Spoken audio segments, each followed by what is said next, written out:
நகராட்சி நிர்வாகம் மற்றும் குடிநீர் வழங்கல் துறைகளில் பல்வேறு பதவிகளுக்கு பணியாளர்களை நியமிக்க நடைபெற்ற தேர்வில் முறைகேடு நடைபெற்றுள்ளதாக எதிர்க்கட்சித் தலைவர் எடப்பாடி பழனிசாமி தெரிவித்திருக்கிறார். இது குறித்தான கூடுதல் விவரங்களோடு இணைகிறார் செய்தியாளர் ராஜகுமரன். வணக்கம், விவரங்களை பகிரலாம். தமிழகத்தில் நகராட்சி நிர்வாகம் மற்றும் குடிநீர் வழங்கல் துறையிலே 800 கோடி அளவிற்கு பணத்தை பெற்றுக்கொண்டு பணியிடங்கள் ஒதுக்கப்பட்டிருப்பதாக அமலாக்கத்துறையினுடைய சோதனையின் மூலமாக ஒரு குற்றச்சாட்டு முன்வைக்கப்பட்டிருக்கின்றது. அந்த குற்றச்சாட்டுக்கு துறையினுடைய அமைச்சரும் மறுப்பு தெரிவித்திருக்கக்கூடிய சூழ்நிலையில் எதிர்க்கட்சித் தலைவர் எடப்பாடி பழனிசாமி அமலாக்கத்துறை இது குறித்து தமிழ்நாடு காவல்துறை டிஜிபிக்கு அனுப்பியிருக்கக்கூடிய கடிதத்தை முன்வைத்து இந்த அறிக்கையினை வெளியிட்டிருக்கின்றார்.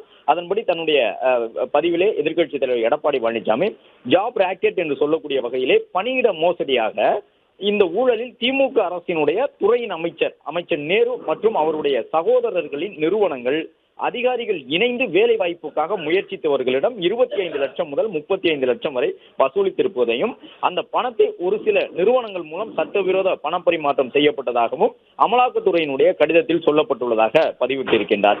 இந்த இமாலய ஊழல் என்பது 2024-25 காலகட்டங்களில் நடைபெற்றிருப்பதாகவும் இது குறித்து கிடைத்திருக்கக்கூடிய ஆவணங்களை அமலாக்கத்துறை தமிழக காவல்துறை டிஜிபிக்கு அறிக்கையுடன் சமர்ப்பித்திருக்கின்றது என்பதையும் குறிப்பிட்டு சொல்லியிருக்கக்கூடிய எதிர்க்கட்சித் தலைவர் எடப்பாடி பழனிசாமி அமலாக்கத்துறை வேண்டுகோளுக்கு ஏற்ப தமிழ்நாடு காவல்துறை இந்த வழக்கில் அமலாக்கத்துறை யார் மீதெல்லாம் குற்றம் சாட்டி இருக்கின்றதோ அவர்களை குறித்து முதல் தகவல் அறிக்கையான எஃப்ஐஆரை பதிவு செய்தால்தான் அமலாக்கத்துறை அவர்களை விசாரணைக்கு உட்படுத்த முடியும் என்பதன் காரணமாக தமிழ்நாட்டினுடைய பொறுப்பு டிஜிபியாக இருக்கக்கூடியவர் நடுவுநிலையோடு அமலாக்கத்துறை சொல்லி இருக்கக்கூடிய அந்த நடைமுறைகளை பின்பற்றி உடனடியாக எஃப்ஐஆர் என்று சொல்லப்படக்கூடிய அந்த முதல் தகவல் அறிக்கையை பதிவு செய்ய வேண்டும்.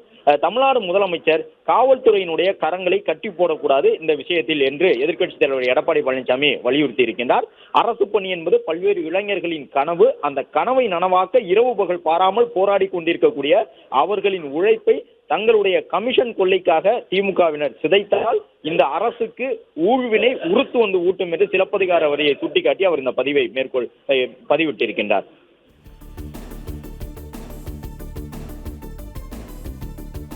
விவரங்களுக்கு நன்றி ராஜகுமரன். பிளே ஸ்டோர் மற்றும் ஆப் ஸ்டோரில் இருந்து பாலிமர் செயலியை QR கோடு மூலம் பதிவிறக்கம் செய்யுங்கள். செய்திகளை உடனுக்குடன் பெறுங்கள்.